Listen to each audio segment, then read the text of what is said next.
What's going on YouTube? In this video, I'm covering the women's performance at the European Team Championship. This is basically the continuation of the previous video where I covered the men's performance at the same tournament. Now let's talk about the girls' performance and the tournament a little bit. So the team was originally ranked number 13 and they ended up placing 12th.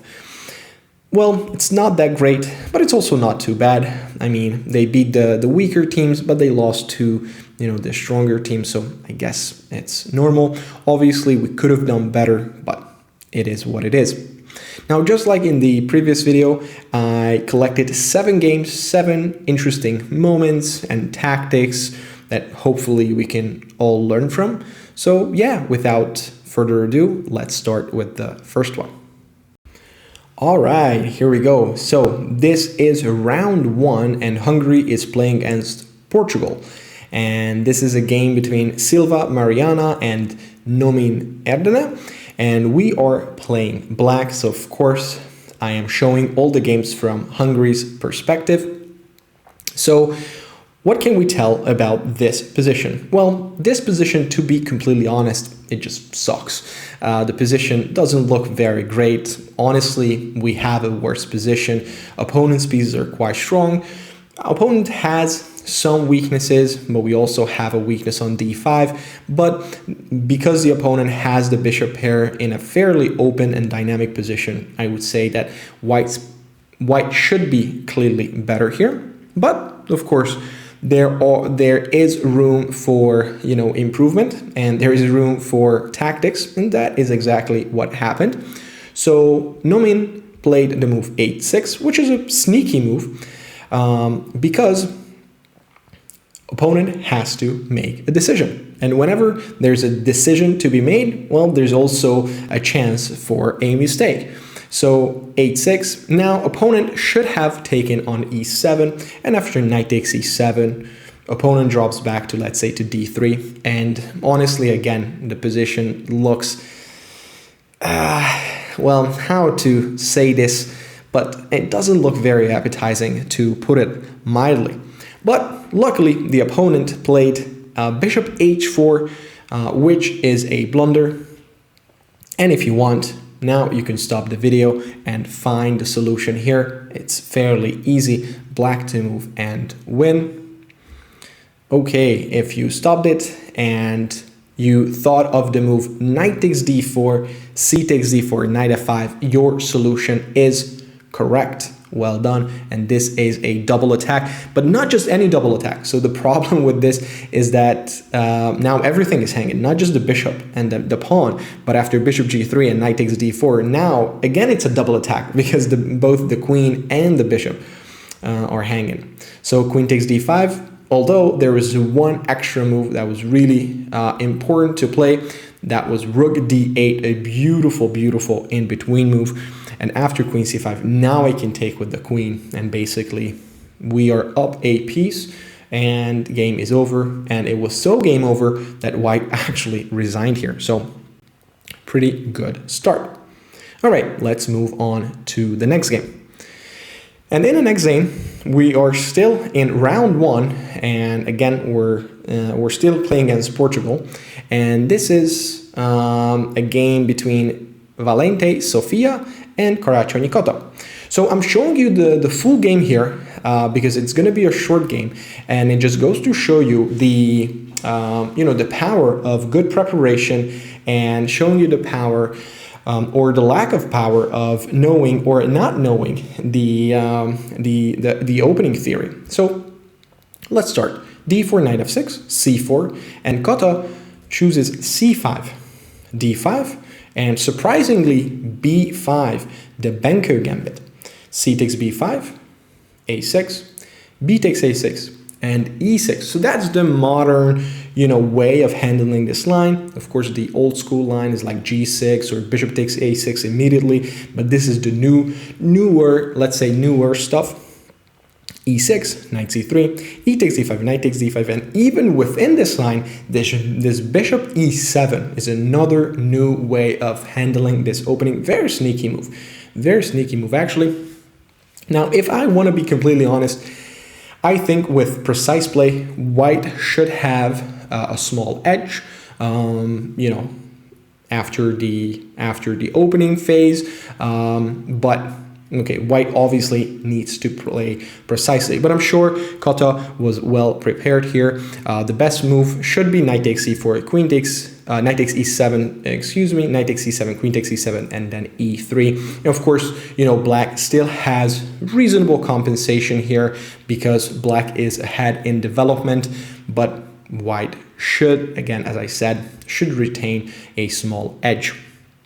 But white responded with knight takes f6, which is already a very questionable move. And honestly, it is rather surprising to take on f6. It doesn't really make sense, you know, to take on f6. Because why? Like, I'm trading a centralized knight for a non-centralized piece. And you might say the same thing about the bishop, right? But the bishop in an open position, we all know it's quite useful. So trading the bishop would make more sense. So that's why knight takes c7 is the theory, and it's actually a good move. But knight takes f6 doesn't really make a whole lot of sense. But bishop takes f6. Now, again, even though knight takes f6 was not the best and it was rather dubious, but okay, if she continues with normal development, the position should be, I guess, fine, although I would say that black can probably very easily can equalize here. But instead, white plays this extremely sketchy move, queen d5. And I think that this was probably the reasoning behind knight takes f6. This was her follow-up, but this is just simply bad. And here's the reason. And also, this is also a tip that I would really, you know, I would recommend, you know, following if you don't know the theory.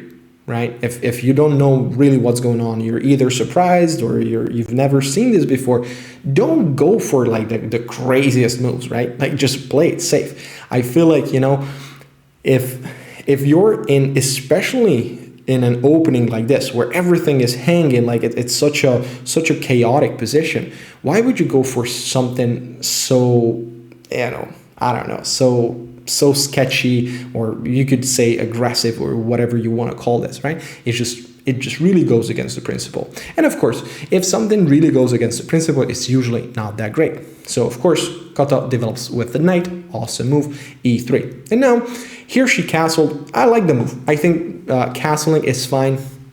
A better move would have been queen b6. I think queen b6 just, you know, it's just a bit more aggressive and immediately, you know, highlights the problem in white's position, that white is really underdeveloped. So yeah.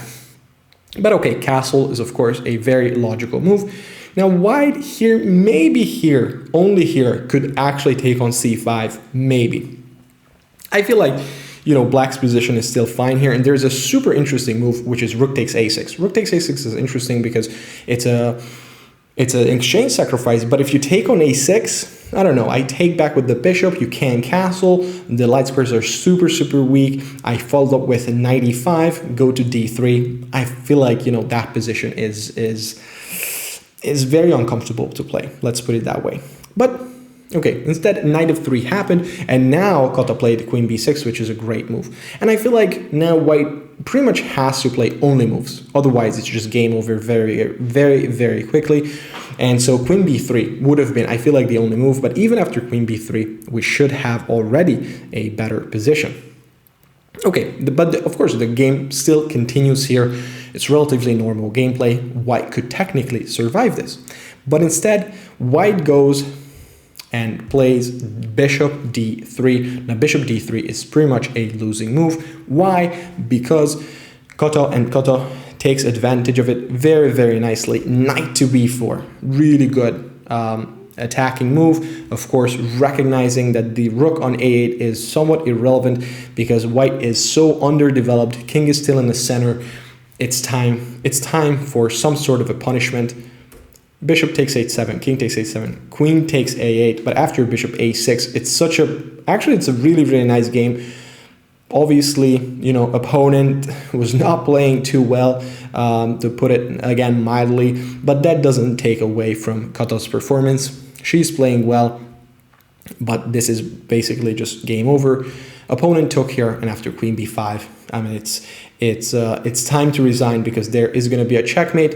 Opponent still played knight g1, queen f1 check, king d2, queen d3, king e1, knight c2, right? Pretty dope finish. 18 moves, checkmate. What a start to this tournament. Pretty nice. Again, opponent was not very strong. Played bad moves.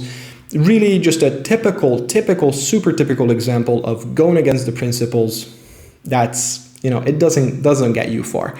And so Kata really proved that this is not the way you play as white, or basically as anyone, but it's not a good way to play an opening, right?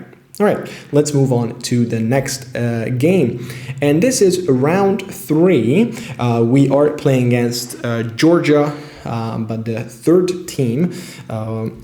So we are playing white. This is board number 1. Our strongest player, Gal Joka. Big talent. And this is also the first, this is not the whole game, but I am showing you the first couple of moves. Again, in this one, we are again talking about the opening principles. So d4, knight f6, c4, e6, knight c3, bishop b4, e3. So that's the e3 version of the Nimzo-Indian, what we call the Rubinstein variation. Castle, bishop d3, c5, knight f3, and so far there's nothing new here. Now normally d5 is the main move here, but okay, black plays knight c6, which is fine. Castle, bishop c3, b takes c3. This is still very much theory, and I'm not really sure what went wrong here for black, because black just, I don't know, she either forgot the line or didn't know about the line, or Joka surprised the opponent with this line. I'm not really sure what went wrong here, but black played b6, and b6 is just not the move. I get it that she wants to, develop with either bishop b7 or bishop a6, and just, finish development and potentially even, put pressure on the weak c4 pawn, but is just not the way. Why? Because black is not doing anything about the center. You cannot play without having a center, right? So we normally highlight 3 basic opening principles, such as center, development, and castling, right? Castling or king safety. Right? If you're missing one of them, especially even on this level, right? Or even, this is a pretty decent level, the game can end very, very quickly, right? Just like in the previous one and pretty much here. So b6 is just a bad move, and I'll show you why in a second. Of course, the main line would be d6. Why? Because after e4, black has e5. And this is the main line, normal position, hundreds and hundreds of games here. So we don't really know what happened here, but we're quite happy that she didn't know or whatever happened, that she played b6. Bad move, because I have e4 now. And now it's just the structure in the center. Knight e8, d5. Knight a5, e5, and it's borderline game over at this point. Move 11, and then look at black's position. Sure, the only thing going for black is the c4 c3 double pawn in white's position, but that doesn't really matter too much, right? And of course, no surprises, Joka ended up winning the game fairly easily. So yeah, so again, take the center, develop your pieces, and so on. Castle.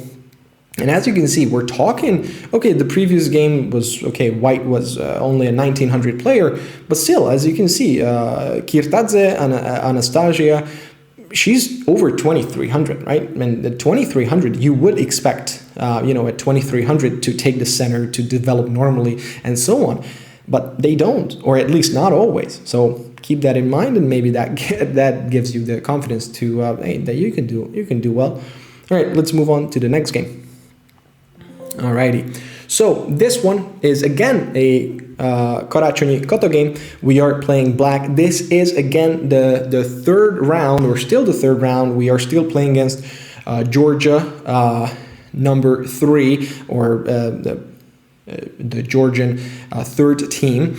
And well, to be honest, we are in a terrible position. Unfortunately, Kota this time is not doing so hot. Her position is, I mean, borderline lost. She played the move a6. Why is it lost? Well, let's just count material: 2, 4, 6, 3, 6, 7. So we are down a pawn. Our pieces not that great. Opponent's pieces are good, and so it's just simply a pawn deficit.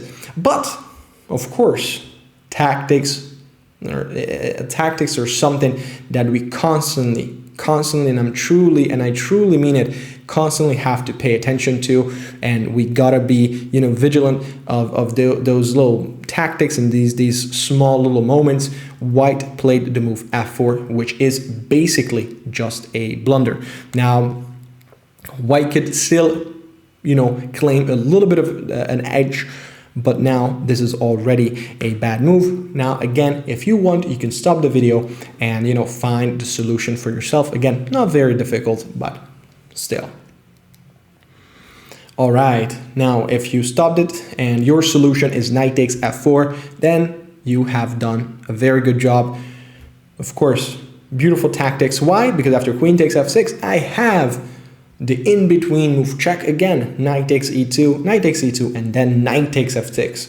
Now it looks like that after rook takes d6, and I think that Kota, you know, calculated this line really precisely, because the game continued with rook takes d6, but rook takes d6 completely gives the advantage away. Why? Because rook takes, knight takes c4. Again, the line still continues because bishop takes rook d8, king g7, and the line still continues. Again, when you think the line is over, add one more move, right? Think of like, okay, is there still, maybe there's still an active move in the position, and yes, there is.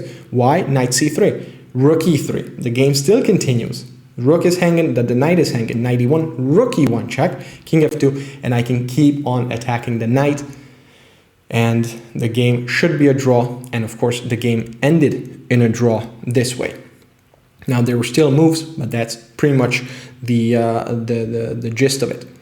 All right, but White still could have claimed a small edge in this position had she played knight to c3, because protecting the e4 pawn allows her to take or keep on attacking the d6 pawn, and if black plays rook e6, White still has c5, pushing the pawn, constantly attacking the weakness on d6. The pin on the d file is really annoying, and we are in a tough situation.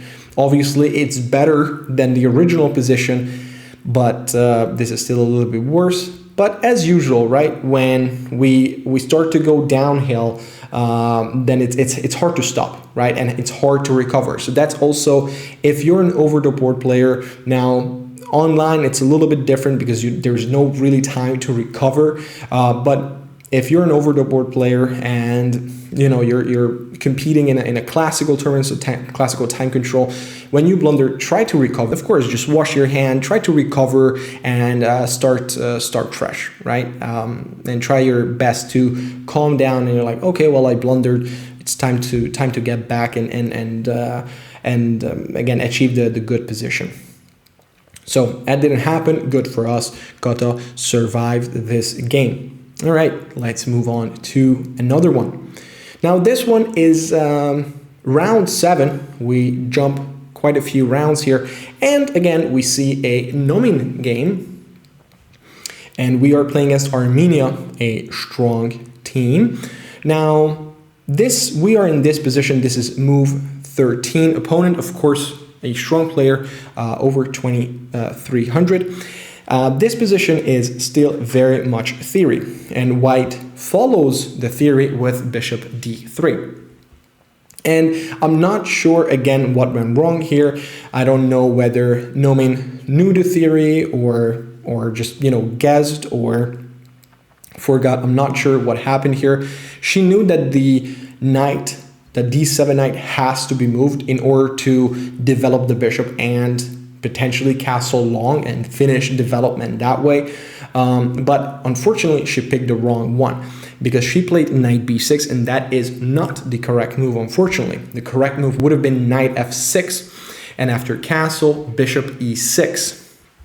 And the next move, I can just castle long. But let's compare why knight f6 is better than knight b6. So in the game, knight b6 happened, and after castle, bishop p6, knight b5. And now, but you might say, but it could be, white could have done the same thing in the knight f6 position. We'll get back to that. But the difference is that now, after playing c6, white has this in-between move, beautiful in-between move with a3. And the difference is, in this position, watch out, so the knight goes to f6. So if you remember the previous line, if the knight is on f6, and in this position you play a3, I can actually save my bishop pair and play bishop a5. That's the huge difference here. And after b4, I can just play bishop b6, and black should be completely fine here.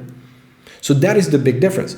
And in the game, when Nomin played c6, after a3, I can't go to a5 because I have b4. I have to face b4, and it's not a move that I want to face, right? And again, if bishop d6, white can get rid of the bishop pair, and that's not so good for us because bishop d6, knight takes d6, queen takes d6, I have knight g5, and all of a sudden, I again can really solve this this king problem.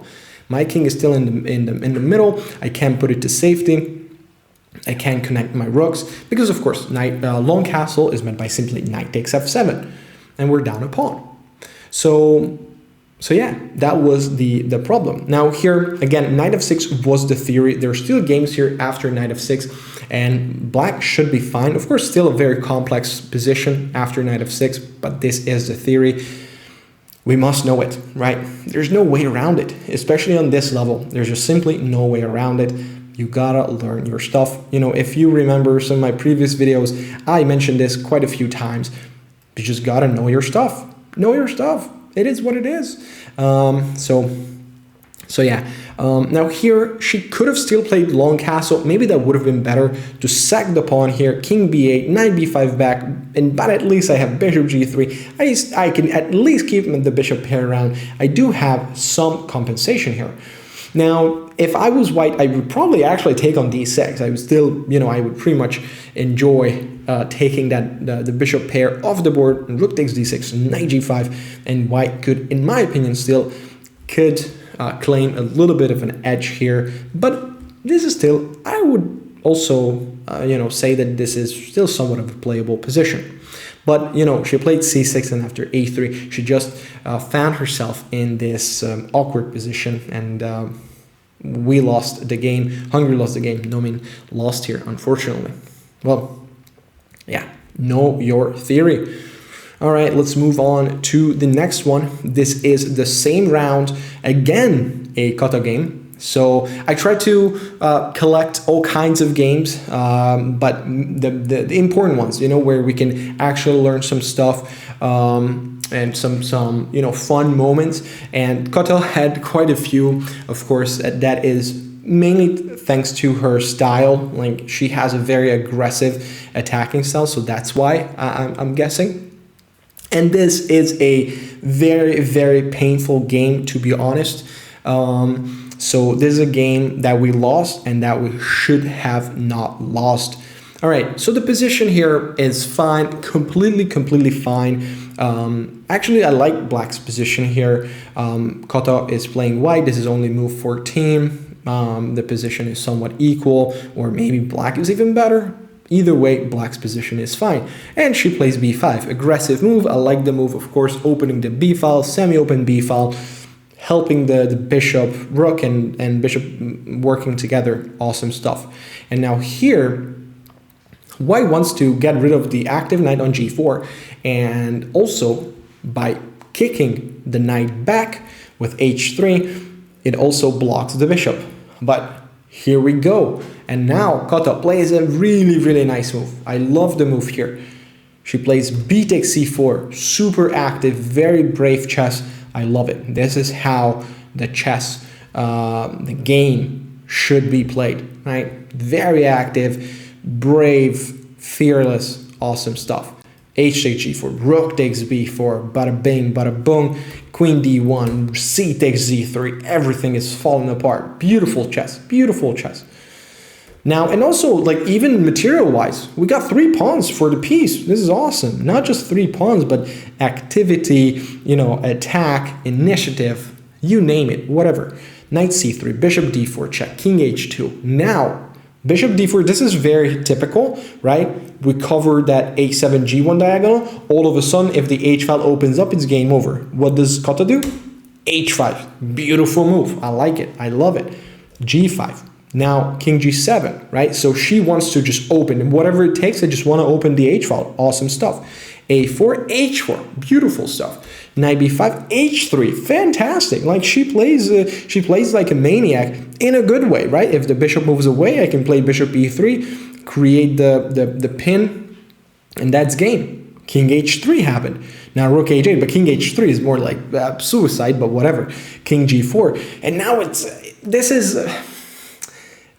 where we don't really know what happened, to be honest. No one really knows what happened here. So the game should end in a few moves. So after e5, it's literally like checkmate. It's literally checkmate. Because, okay, king f3, and I go d5, and then I can't even find the words. It's checkmate. There's nothing I can do. I take on e4. If you take, it's immediately checkmate, which is quite nice, by the way, but still. So yeah, after e5, the game is over. Instead, she plays rook h2, which is okay. King f3. Also, isn't e5 just the most logical thing to do, by the way? Anyway, rook h2, given a check in this situation. King f3, bishop b7, to knight d4, and then she sacked another piece. Now she kind of lost her mind in a bad way, in a good way. I'm not so sure. Sorry, Kata. King takes e4, queen a8, queen d3, queen g2, and knight f3, and then we resign. Basically, okay, I mean, she kept on fighting, but we're down 2 pieces, and the king is safe. There are no checks. Bishop c3 is coming, rook is hanging, everything is hanging now, and then there's no check, and we're down 2 pieces. So instead of checkmating the opponent in a few moves, we resigned the game. So this one just really hurt. There was literally checkmate in a few moves. Very painful game. All right, let's move on to another one. And this one is another Kata game. So again, Kata was doing a lot in this tournament. Some very good stuff and not so good stuff. But at least there's definitely content, at least. And but jokes aside, there's also something that we can learn from these games. This is round 9. Hungary is playing against Slovenia. Again, as I said, this is another Karácsonyi Kata game against Vidic Teja. So 221 and 2200 players. And this is Kata's actually very nice game. I feel like this is really what she does best, attack, initiative. She's understanding this type of chess really well. She's sacked upon here, basically. Knight bd5, this is move 12. But she has beautiful initiative, and she takes it to another level. I love what she's doing here. Knight f5, good start, awesome start.